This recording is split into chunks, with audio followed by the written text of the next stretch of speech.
Bienvenidos y bienvenidas al primero de dos encuentros preparatorios que tenemos organizados en Gaia, previos a las próximas negociaciones del Tratado de Plásticos que se van a desarrollar en noviembre en Kenia. Respecto a la agenda de hoy, vamos a conversar en simple, o vamos a tratar de mantener el tema en simple, lo más alejado de discusiones técnicas, con dos representantes de la delegación de América Latina, Alejandra y Larisa, quienes han participado ya en las dos negociaciones del Tratado de Plásticos que llevamos a la fecha. Recordemos que la primera negociación fue en noviembre del año pasado en Punta del Este, Uruguay, y en mayo fue la segunda ronda en París. El encuentro de hoy se va a dividir en tres partes. La primera será sobre un contexto y la historia del tratado y las negociaciones con Alejandra. Luego Larisa nos va a hablar sobre uno de los hitos más importantes hasta la fecha, que como vieron en el video, que es el borrador cero. Vamos a conocer cuáles son los puntos buenos, cuáles son los puntos malos de este borrador desde el punto de vista de las organizaciones de la sociedad civil. Y finalmente vamos a volver con Alejandra, quien nos va a contar más, y con ella vamos a saber cómo podemos usar el borrador cero como herramienta de incidencia en nuestros países. Comenzar con Alejandra. Alejandra es asesora en plásticos y basura cero en Gaia. También es parte de la Red de Acción por los Derechos Ambientales, la RADA, de Temuco, Chile, y colabora también en la Alianza Basura Cero. Eh, Ale nos acompaña desde el Gualmapu o Temuco, en Chile, y nos va a aclarar algunas dudas. Como les dije, que son de contexto, va a responder qué es el Tratado de Plástico, cuáles son los objetivos de Gaia en el tratado, cómo se han desarrollado las dos primeras negociaciones y qué implica ser un observador dentro de este proceso de negociación. Así que, Ale, te doy la palabra. Muchas gracias, Camila. Hola a todas y todos, Marimari Compulamien. Ese es el saludo en Mapuzungún, el idioma del pueblo mapuche, que es el habitante originario de este territorio donde yo vivo. Y como les contaba Camila, he estado involucrada en el proceso del Tratado de Plásticos desde sus inicios prácticamente. Y bueno, para comenzar a contarles sobre esto, es un proceso que se está desarrollando desde el año pasado, cuando en marzo del 2022 la Asamblea de Naciones Unidas por el Medio Ambiente adoptó un acuerdo para comenzar a redactar el texto de un instrumento legalmente vinculante para detener la contaminación por plásticos. Y ese acuerdo incluye un mandato para la formación de un INC, que es una sigla que significa Comité Intergubernamental de Negociaciones. Este Comité Intergubernamental de Negociaciones son los países miembros de la Asamblea de Naciones Unidas por el Medio Ambiente que se reúnen para negociar el texto de este instrumento. Este INC se tiene que reunir 5 veces y en esas 5 veces tener un texto ya listo para su adopción a finales del 2024, 23. No, 24, sí, estamos en 2023. A finales del próximo año debería estar el texto ya completo y listo para su adopción. La adopción tendría que ser a comienzos del 2025. Entonces, en este proceso de redacción ya han sucedido 2 reuniones de este Comité Intergubernamental de Negociaciones. La tercera reunión es ahora en noviembre de este año en Kenia y ya existe un borrador del texto de este instrumento. Nosotras y nosotros desde las organizaciones ciudadanas, desde Gaia y muchas organizaciones miembros de Gaia, como la Red de Acción por los Derechos Ambientales, la organización en la que yo participo desde Temuco, en la región de la Araucanía, el Gualmapu, en el sur de Chile, participamos en este proceso como observadoras y observadores, porque las negociaciones son de los gobiernos. Y las reuniones del Comité Intergubernamental de Negociaciones son espacios donde los representantes de los gobiernos van a expresar sus posiciones sobre los distintos temas que tiene que abordar este instrumento. Y en esos espacios son los gobiernos los que tienen la voz y el voto. Nosotras, las organizaciones, vamos y tomamos nota de qué es lo que opina cada gobierno, en qué posición está cada gobierno, si quieren que sea un acuerdo vinculante o quieren que sean las principales medidas voluntarias, si quieren que se aborde el ciclo de vida completo de los plásticos desde la extracción de materia prima virgen, o solo quieren que nos enfoquemos en el manejo de la basura plástica. Todas esas cuestiones nosotros vamos ahí a observarlas, a tomar nota, y en función de eso es la intervención que nosotros hacemos con los representantes de los gobiernos. Vamos entonces y les presentamos cuáles son nuestras opiniones desde las organizaciones, qué es lo que esperamos desde la ciudadanía, qué es lo que queremos, qué es lo que necesitamos, cuáles son nuestras opiniones técnicas sobre ciertos temas, y tratamos de incidir entonces lo más posible en las posiciones y las opiniones de los gobiernos. Y esto lo hacemos tanto a nivel de organizaciones para cada país. Por ejemplo, entonces, mi organización o la Alianza Basura Cero Chile vamos y tenemos reuniones con los representantes del gobierno de Chile, y así otras organizaciones, las de Brasil con el gobierno de Brasil, las de Argentina con el gobierno de Argentina, pero también hacemos presentaciones en conjunto a nivel latinoamericano, por ejemplo, de todas las organizaciones latinoamericanas que somos miembros de Gaia y estamos haciendo seguimiento a este proceso del tratado. Hacemos tanto esas dinámicas a nivel de país, como también dinámicas a nivel latinoamericano, y ahí también participamos en las reuniones del Grupo de Países de Latinoamérica y el Caribe, GRULAC, donde nosotros pedimos que nos den espacios ahí de participación en esas reuniones, que nos den tiempo para hablar, les entregamos documentos, también pedimos que nos permitan estar en las reuniones para escuchar las posiciones de los países, etc. En las sesiones de los INC, en las plenarias, también las observadoras y observadores podemos pedir un espacio para hacer declaraciones, pero son espacios bastante restringidos, y que la verdad es que la Secretaría no tiene la obligación de incorporar las cuestiones que nosotros expresemos allí en esos espacios. Por eso, además, es súper importante que hagamos todos los esfuerzos posibles para que nuestras opiniones realmente incidan en las opiniones de los países y en los documentos que los países entreguen en el proceso. ¿Qué es lo que queremos desde Gaia como organización y como red también de organizaciones? La verdad es que es una lista bastante grande de cosas, pero en resumen, podríamos decir que un punto fundamental es que este acuerdo, que este documento legal sea vinculante, es decir, que los países tengan la obligación de cumplirlo una vez que lo firmen y lo ratifiquen, sobre todo que tengan la obligación de implementarlo a nivel de los países y de cumplir con metas que se establezcan a nivel global. Que además este tratado internacional se preocupe de abordar toda la cadena completa de existencia del plástico, desde la extracción de la materia prima para su fabricación, que son los hidrocarburos, hasta que el plástico se termina transformando en basura y las formas de manejar esa basura.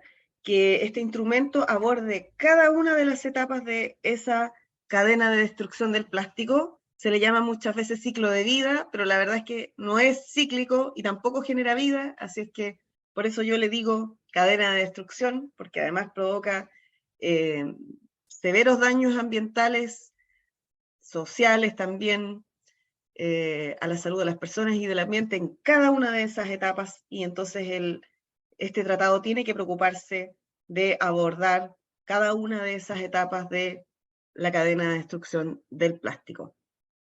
También es súper importante que este tratado reduzca drásticamente la producción de plástico, que sabemos que hoy en día es una producción que crece de manera exponencial y que crece no en función de las necesidades de las personas, sino que en función de las necesidades de las grandes industrias, de la industria petroquímica, que quiere seguir vendiendo sus hidrocarburos a pesar de los acuerdos que hay de abandono de los combustibles fósiles para la producción de energía, y esto para cumplir con las metas de los acuerdos sobre el clima, ¿cierto?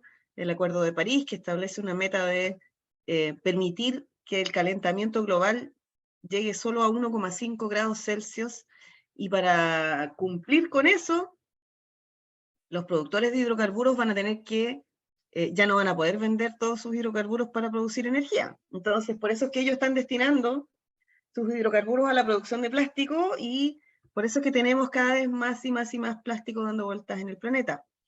Bueno, no solamente necesitamos que se detenga la producción, el aumento de la producción de plástico, sino que se reduzca drásticamente en función de dos cosas. Primero, en función de respetar los límites planetarios.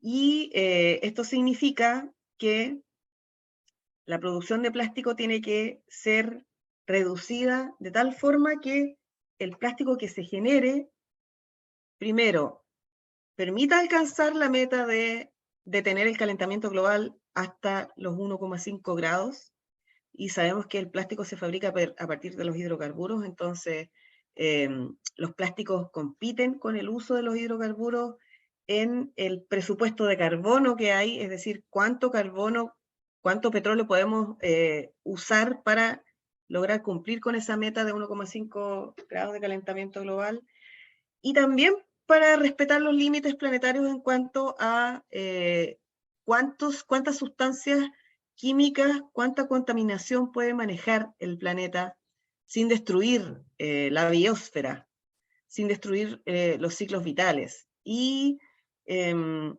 el fondo estamos todavía sacando las cuentas de cuál es la reducción entonces que permitiría respetar los límites planetarios, pero algo muy básico que podemos decir es que se deberían eliminar todos los usos desechables del plástico, que se debería reducir la producción de plástico probablemente solo a los productos que son realmente esenciales. Entonces allí va a haber que desarrollar toda una serie de criterios para definir cuáles son los usos esenciales del plástico, y por lo tanto qué niveles de producción de plástico vamos a permitir.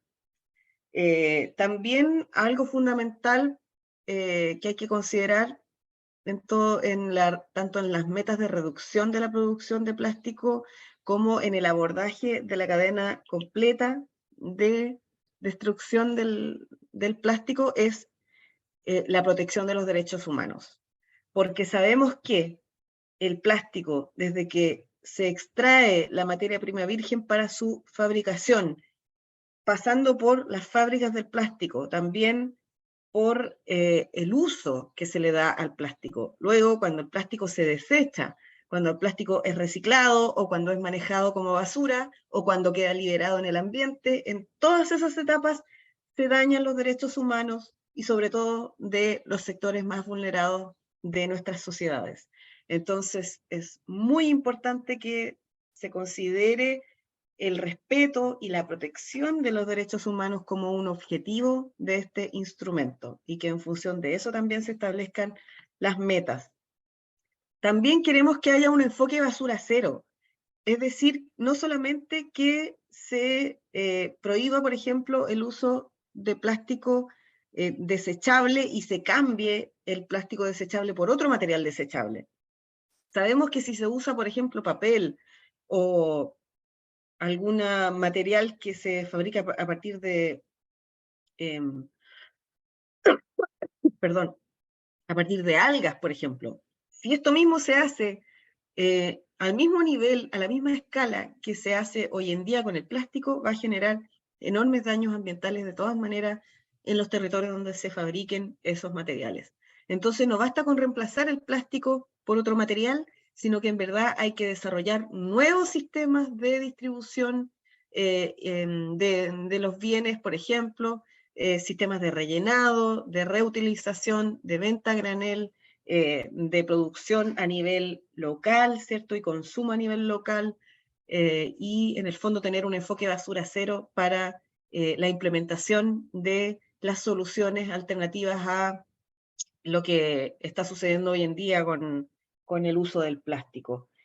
También necesitamos que se elimine el uso de químicos de preocupación en la fabricación de los plásticos, que no se incluyan las falsas soluciones como formas de manejo de los residuos plásticos, como por ejemplo la incineración, la pirólisis, el reciclaje químico, los bonos de plástico, que es un esquema similar a los bonos de carbono que se usaron, que se están usando todavía para intentando reducir la producción de gases de efecto invernadero y que no ha funcionado para nada, al contrario, ha servido para permitir que se sigan elevando los niveles de emisiones de gases de efecto invernadero. Entonces, si usamos la misma fórmula para reducir la producción de plástico, sabemos cuál va a ser el resultado. Así es que los bonos de plástico también los consideramos una falsa solución y no tienen que estar incorporados como dentro de las respuestas de este tratado.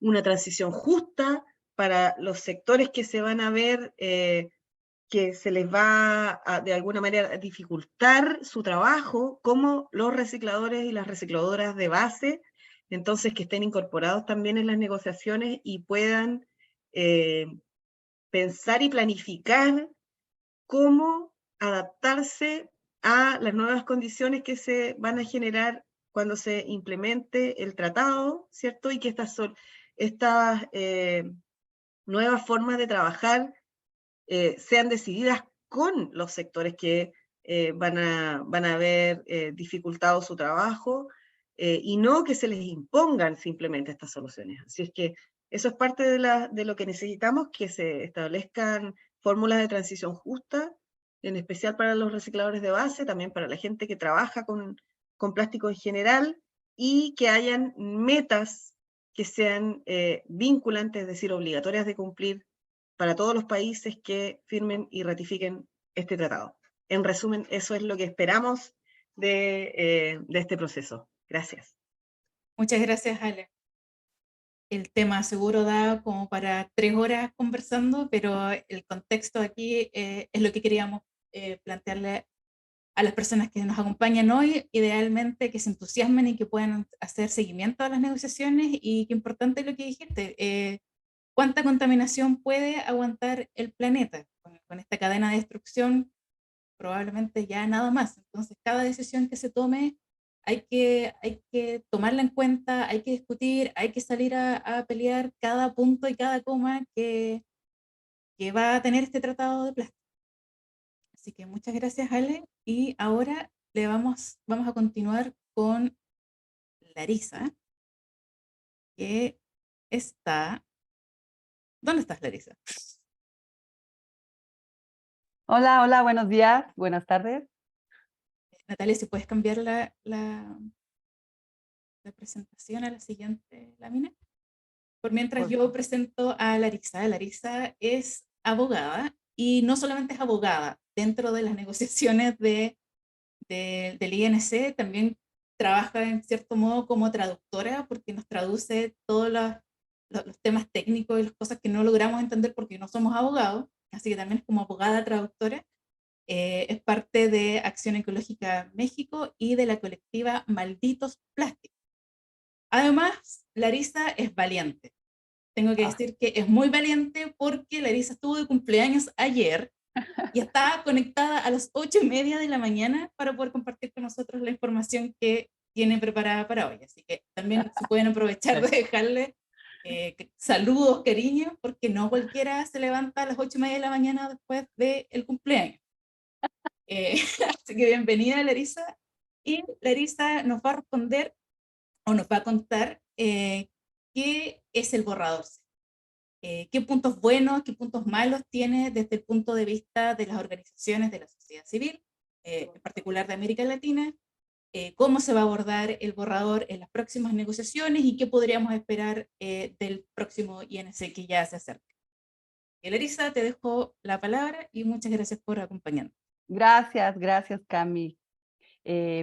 Mandé una presentación, si la podrían poner, por favor, para que me sirva de guía. Yo la comparto. Ok, muchísimas gracias. Pues bueno, me gustó mucho cómo calificaron este borrador como un hito porque yo no sé si alguien me corrige, pero yo creo que de los tratados internacionales que tenemos, desde mi percepción, es el que más participación y más ojos hay sobre él. Y yo me lo explico de la siguiente manera, es porque está abordando un tema que lo vivimos a diario, ¿no? A diferencia de, por ejemplo, el protocolo de Minamata, por ejemplo, con el mercurio, que si bien es una sustancia que está presente, pues no es visible, ¿no?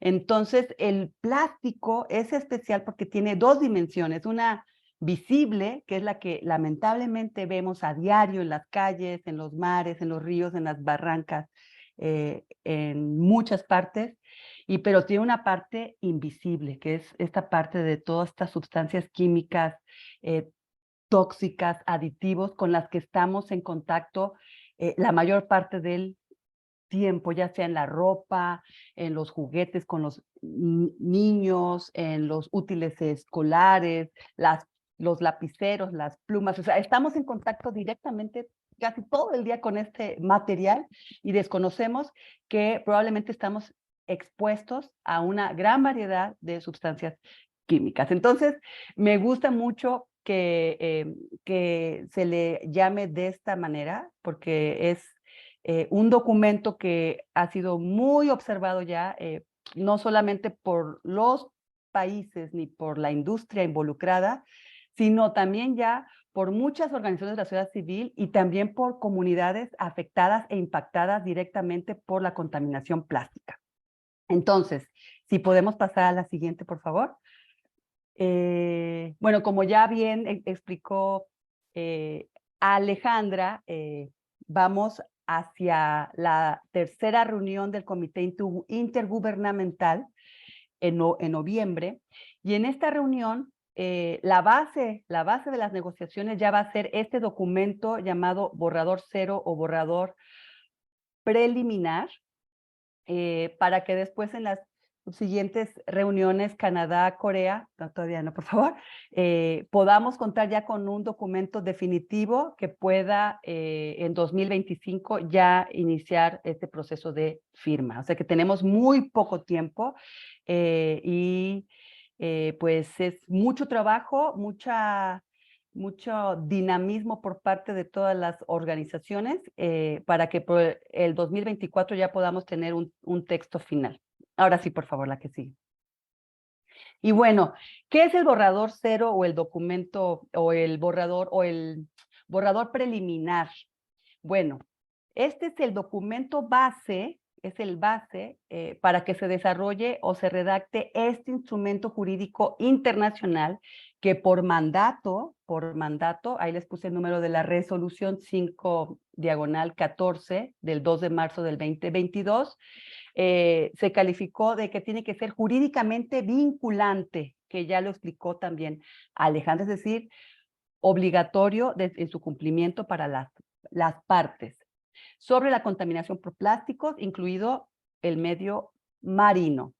En este documento se habla de que los enfoques que se están planteando, además de que son vinculantes, también se están planteando algunos voluntarios que estarán basados en un planteamiento global. Entonces ahí se prenden las primeras alarmas, ¿no? Si vamos a estar trabajando con un enfoque voluntario en un instrumento que de origen se está planteando que sea jurídicamente vinculante, tenemos que tener mucho cuidado ¿Cuáles son las medidas que vamos a permitir que sean voluntarias para las partes y cuáles vamos a exigir que sean vinculantes desde la sociedad civil, ¿no? Que como ya dijo Alejandra también, estamos en el carácter de observadores, no tenemos voto, pero tenemos voz. También el mandato dice que aborde todo el ciclo de vida del plástico, y aquí coincido también con lo que comentó la compañera por las experiencias que hemos tenido en campo, que realmente la cadena del plástico la tendríamos que estar viendo también, si bien como el ciclo de vida del plástico, que es un enfoque totalmente económico, también ver la cadena de destrucción del plástico desde un enfoque de derechos humanos y de justicia ambiental. Y ahí, de esos dos enfoques, poder equilibrar, ¿sí? Porque me voy a adelantar un poquito a la conclusión, pero de lo que hemos visto, el documento de este borrador preliminar, pues tiene un fuerte sesgo económico, ¿sí? Que ya lo vamos a ver rápidamente, porque la intención de hoy es nada más dar como un panorama general, y también el mandato dice que esto tiene que estar basado en los principios de la Declaración del Río sobre Medio Ambiente y así como en las circunstancias y capacidades nacionales. Ahí también tendríamos que tener muy claro desde nuestros países cuáles son realmente nuestras circunstancias y capacidades nacionales para abordar este problema, ¿sí? Porque hay países que ni siquiera son productoras de plástico que están recibiendo los desechos plásticos de otros países, ¿no? Entonces, las circunstancias de cada región son distintas y creo que como América Latina y Caribe tendríamos que tener este panorama muy, muy claro. La que sigue, por favor.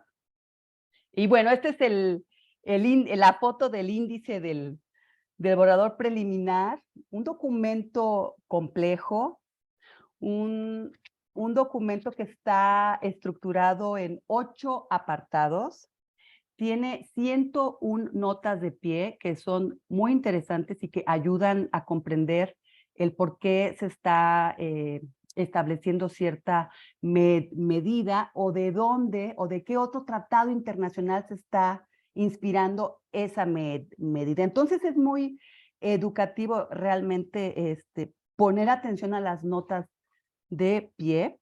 Y bueno, estos 8 apartados están divididos en distintos incisos con subtemas, y cada de estos incisos nos presenta varias opciones, ¿sí? Entonces, como digo, es un documento complejo, pero si partimos del análisis del índice, que es donde aquí en México, en la colectiva, estamos tratando de hacer el análisis, que todavía no lo terminamos, he de decir, es un análisis que sigue y que está en proceso,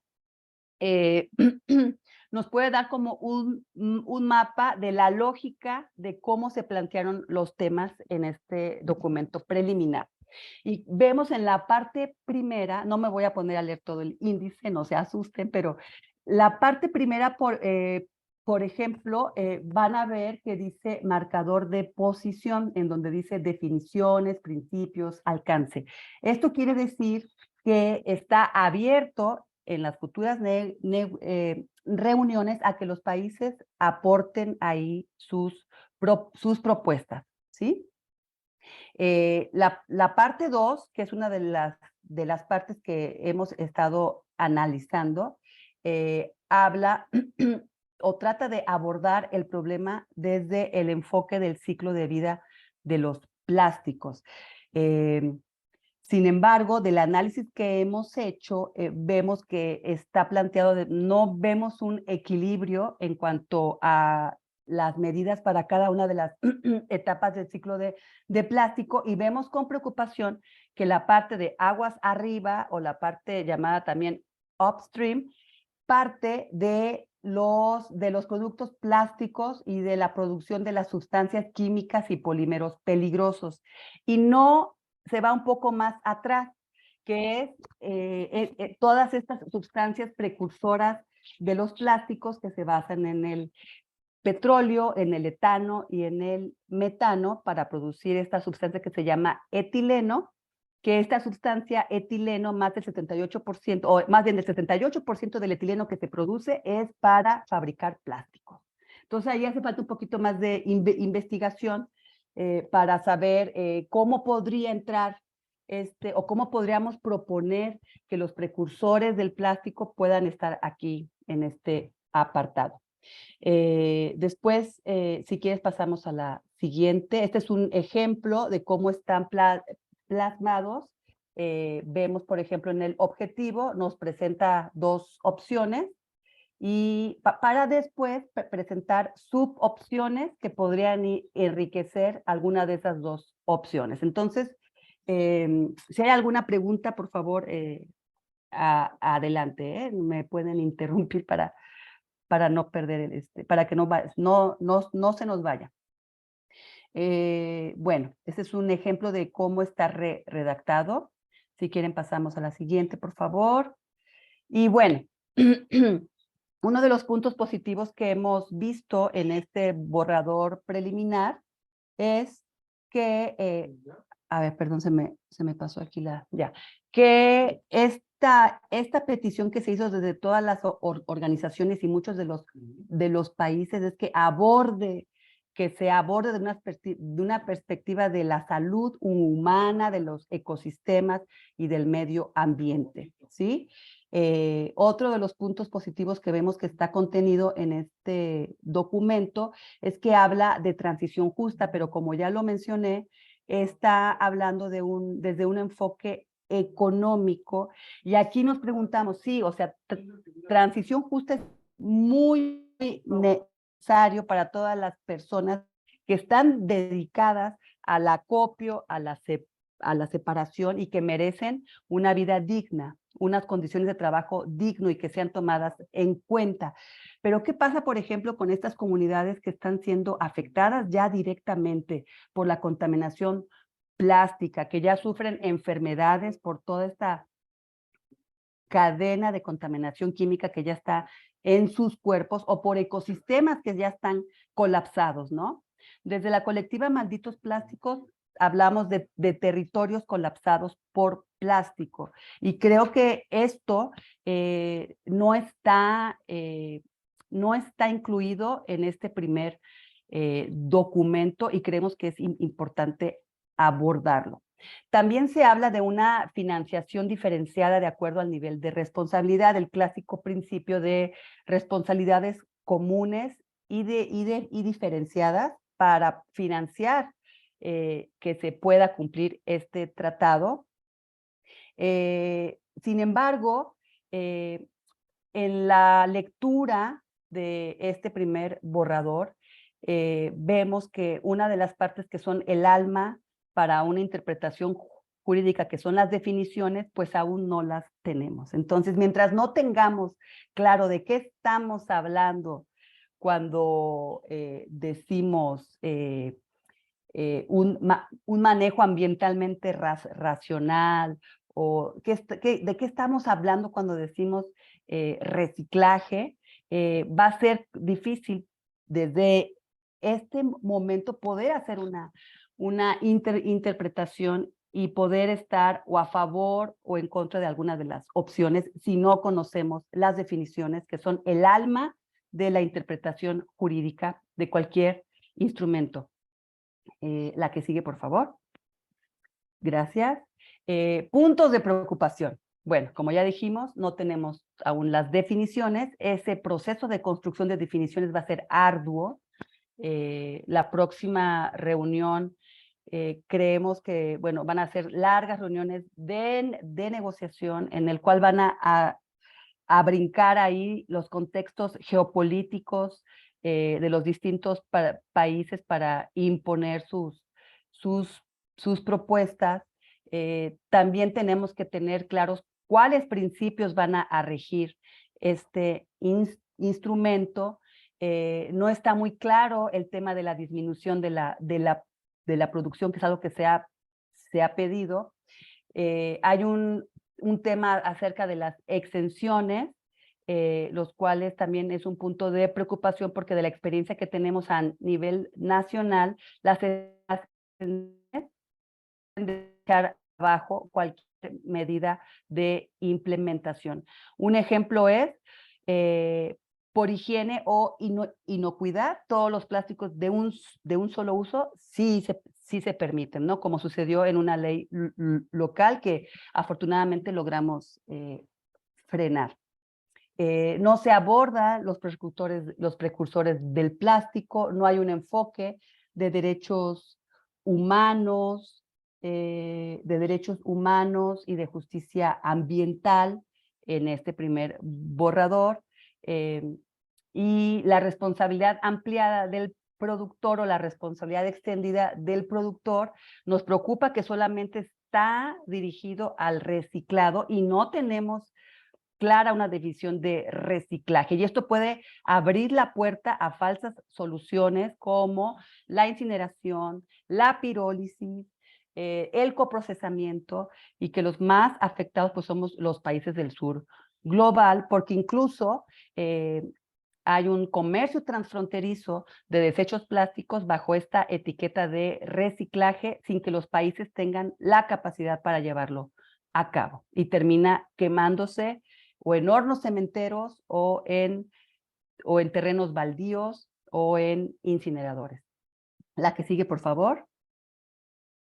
Y bueno, una pregunta que nos hemos estado haciendo: ¿qué vamos a hacer con los pasivos ambientales o con los territorios colapsados por el plástico? A lo mejor nos está faltando ahí un enfoque de reparación, un enfoque que atienda esto, porque, bueno, no tenemos un diagnóstico de cuáles son los territorios o los pasivos ambientales por plástico, pero los tenemos muy cerca. Cada vez que vemos que se está quemando un basurero, cada vez que vemos que hay un incendio en una fábrica o en unas instalaciones de reciclaje, que cada vez son más los incendios que se registran en este tipo de industrias.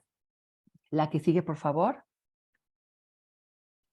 Y bueno, uno de los retos que vamos a tener en las próximas negociaciones, como ya dije, es que se defina que sean medidas vinculantes y no medidas voluntarias. Y uno de los puntos más álgidos es cómo se van a tomar las decisiones, porque está todavía sin resolverse si será por consenso o por mayoría de votos. Y aquí es donde entra el juego geopolítico, ¿no?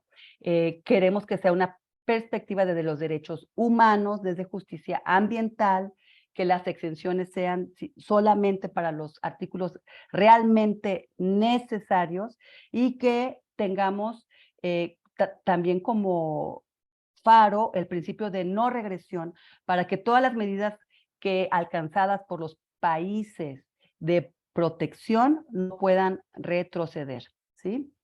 Y la que sigue, por favor, y ya voy a terminar. ¿Qué podemos esperar de la INCRES? Pues primero, como ya dije, unas negociaciones arduas, intensas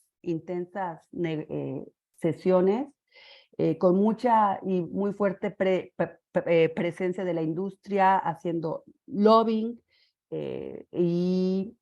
y con pero también mucha presencia de las organizaciones de la sociedad civil y de las comunidades afectadas, haciendo ahí un equilibrio para que se voltee a ver estas otras dimensiones que estamos planteando. Otra de las cosas positivas que no mencioné, y con eso termino, es que hay un capítulo dedicado a la transparencia en cuanto a las sustancias químicas, y se está proponiendo un sistema armonizado de comunicación de esta transparencia. Y bueno, con esto terminaría. Muchas gracias, y aquí estamos por si hay alguna pregunta, comentario. Muchas gracias, Larisa. Sí, vamos a hacer una ronda de preguntas al final. Así que muchas gracias por ayudarnos a comprender este documento tan complejo, y también como aclararnos también cuáles son los procesos, y claro, de largas reuniones, de negociaciones arduas que vienen. que se dan en un documento complejo, explicaciones como esta se agradecen mucho para poder participar, incidir o entender más. Y en ese contexto vamos a volver a conversar con Ale, quien Ale, muy brevemente, que nos comente cómo podemos utilizar el tratado y el borrador cero como una herramienta de incidencia dentro de nuestros países. Entonces, ¿qué podemos hacer nosotros desde nuestros sitios de nuestras comunidades, nuestras organizaciones o los medios de comunicaciones en los que trabajamos? ¿Cómo podemos incidir en las decisiones de los delegados de nuestros países? ¿Cuál es el llamado a la acción que tenemos para ir preparándonos para el INC3? Sí, bueno, primero que todo, y les cuento aquí esto desde mi experiencia propia como activista, yo uso el hecho de que se esté redactando este tratado para llamar la atención sobre la gente en general, sobre la ciudadanía, sobre las autoridades locales también, respecto de la necesidad de abordar esta problemática, porque la verdad es que para mucha gente el plástico no es un problema y al contrario, es un material que les facilita la vida y la verdad es que ese comportamiento está súper relacionado con la falta de información, la verdad, porque si todas las personas supieran el efecto que está teniendo los plásticos en los seres vivos, en los ecosistemas, en nuestra propia salud, esa perspectiva cambiaría muchísimo. Pero como sé que no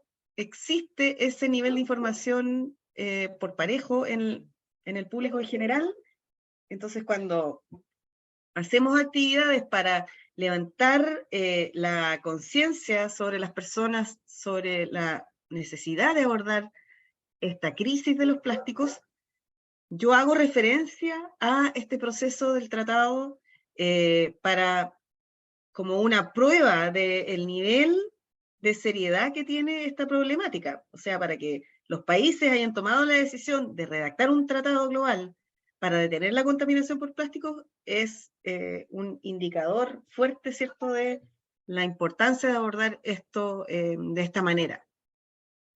Y entonces sirve como una herramienta, el tratado mismo, el proceso del tratado sirve como una herramienta también de incidencia a nivel local, por ejemplo, con las autoridades municipales para llamarles la atención sobre la necesidad de abordar esta problemática, desde la perspectiva de la reducción de la producción y el uso del plástico.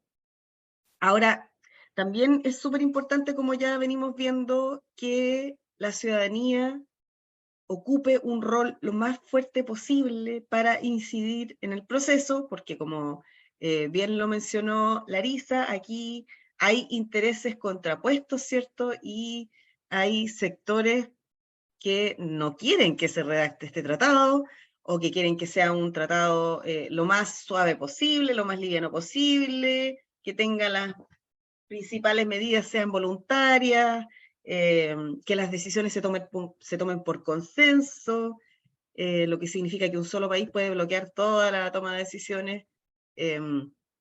Entonces, para esos sectores que tienen esos intereses son sectores muy poderosos. Estamos hablando de la industria de los petroquímicos, por ejemplo. Y en los países donde esos sectores tienen más influencia, esos países tienen las posiciones más conservadoras dentro de las negociaciones en el Comité Intergubernamental de Negociaciones. Estamos hablando, por ejemplo, de Arabia Saudita. Arabia Saudita es un férreo defensor del consenso en la toma de decisiones y de todo lo que tenga que ver con, en el fondo, permitir que se siga reproduciendo la cadena de destrucción del plástico. Entonces, los gobiernos se ven presionados por las industrias y las industrias ocupan mucho espacio de lobby con los gobiernos. Lo sabemos bien todas las personas y organizaciones que hacemos activismo socioambiental. Entonces es súper importante que la ciudadanía ocupe la mayor cantidad de espacios posibles en esos ambientes donde se puede abordar a las delegaciones de los países y también dentro de nuestros propios países, entre las reuniones de negociaciones del Comité Intergubernamental. Podemos las organizaciones hacer lobby permanente con nuestros gobiernos, enviándoles cartas, pidiéndoles audiencias, haciendo acciones públicas para llamar la atención, para informar sobre el proceso de redacción del Tratado de Plásticos y la necesidad de que este proceso termine con un tratado que reduzca drásticamente la producción de plástico, que es realmente la medida más importante que debe contener este tratado. Así es que, por un lado, es súper importante que informemos lo más posible a el público en general del proceso de este tratado, de la necesidad de que haya una obligación de reducir drásticamente la producción de plástico para respetar los límites planetarios, para defender y promover los derechos humanos, y que nuestros gobiernos sepan que hay mucha gente pidiendo que este tratado contenga esas medidas fundamentales, así como las otras que les hemos ido relatando aquí. Así es que hay mucho que podemos hacer para tener incidencia. Mientras más ojos estén observando el proceso, más transparente es el proceso, mientras más gente le esté pidiendo a los gobiernos que tengan una posición fuerte para que este tratado sea realmente efectivo, más los gobiernos se van a ver y sentir obligados de responder a esa demanda social. Así es que ese es el llamado de la invitación y vamos a estar permanentemente disponibles para apoyar en ese trabajo. Muchas gracias, Ale. Como dijo Larisa, no tenemos votos, pero tenemos voz, y vamos a hacer todo lo posible para que esas voces sean escuchadas y tomadas en cuenta dentro de las negociaciones. Ahora por tiempo, vamos a atender solamente algunas preguntas. Natalia, si puedes dejar de compartir pantalla. Para darle paso a que estén en pantalla. No. Deja de compartir pantalla, por favor. Para que esté Ale y Larisa. Eso, gracias. A Ale y a Larisa, para que puedan verlas. Ahí están. Bueno, vamos a responder solamente algunas preguntas por tiempo, como les había dicho. Y Hugo Correa dice: me parece una excelente idea el marco legal vinculante internacional, pero sabiendo y conociendo los impactos del plástico y de las alternativas que se implementan como alternativas, ¿existe la posibilidad de financiamiento para el reciclaje y eliminación de los plásticos que puede competir con la producción de hidrocarburos?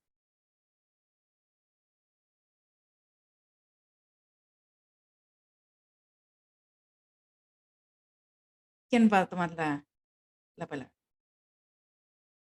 Ale te veo sonriendo, así que yo creo que Larisa se desmuteó, así es que... ¿Es chipún? Dale, Larisa. No, va. Adelante, Ale. Ya, Ale, vamos. Bueno, la verdad es que en estos momentos están todas las posibilidades abiertas. Las posibilidades se van a ir cerrando a medida que avancen las negociaciones, porque se va a ir concretando la opción de ciertos textos que van a ir fijando entonces cómo se va a implementar finalmente este tratado.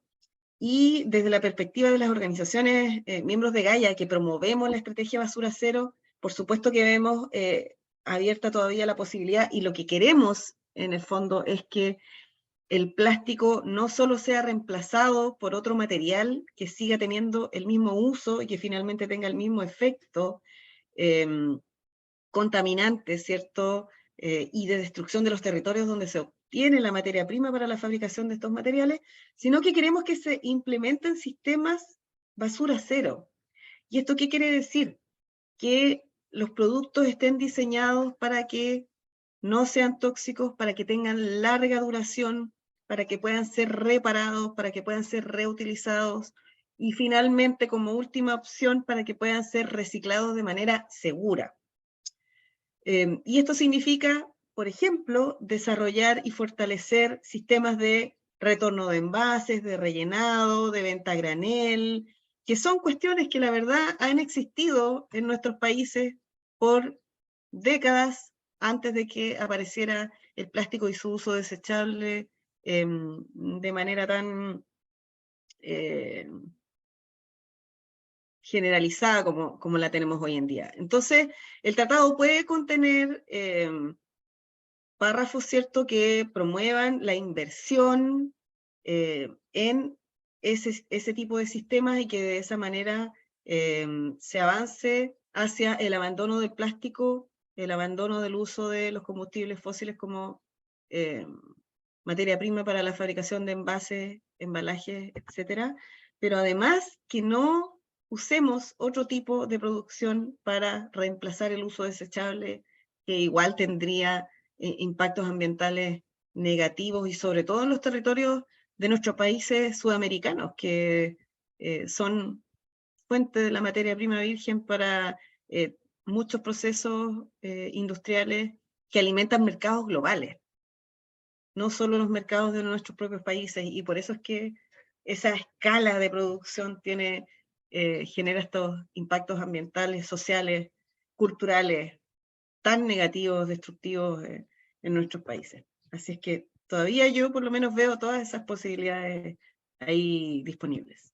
Y que yo quisiera agregar algo más a lo que dice Ale, que tendríamos que estar viendo, tendríamos que estar vinculando. Ya ven que la ONU habla de la triple crisis ambiental, ¿no? Habla, por un lado, habla de la crisis del cambio climático, por otro habla de la pérdida de biodiversidad, por otro lado habla de la contaminación química y por plásticos, y entonces, si no vinculamos esas tres crisis en una, que es una crisis de salud planetaria, y abordamos también este texto, que tampoco tiene mucho, ¿verdad? No está relacionado con el problema de cambio climático, aunque está relacionado directamente, ¿no? Por la extracción de combustibles fósiles para la producción de los precursores del plástico. Entonces tendríamos que estar haciendo esa liga para también poder entender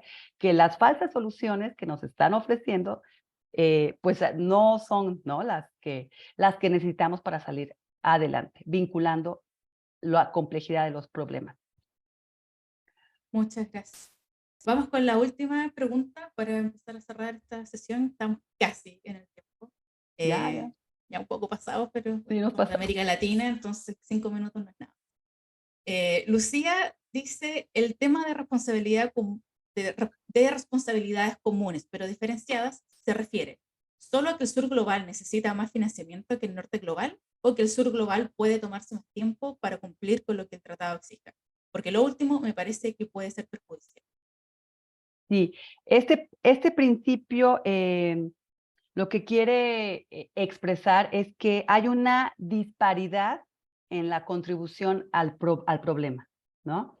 Y que esta disparidad se tiene que ver reflejada en las obligaciones y en las responsabilidades de los distintos países, y que no todos los países tendrían que tener las mismas obligaciones ni responsabilidades, porque hay países que están produciendo y contaminando más en este tema. Entonces, se refiere a que esto se puede aplicar tanto a las medidas de implementación como a las medidas de financiamiento.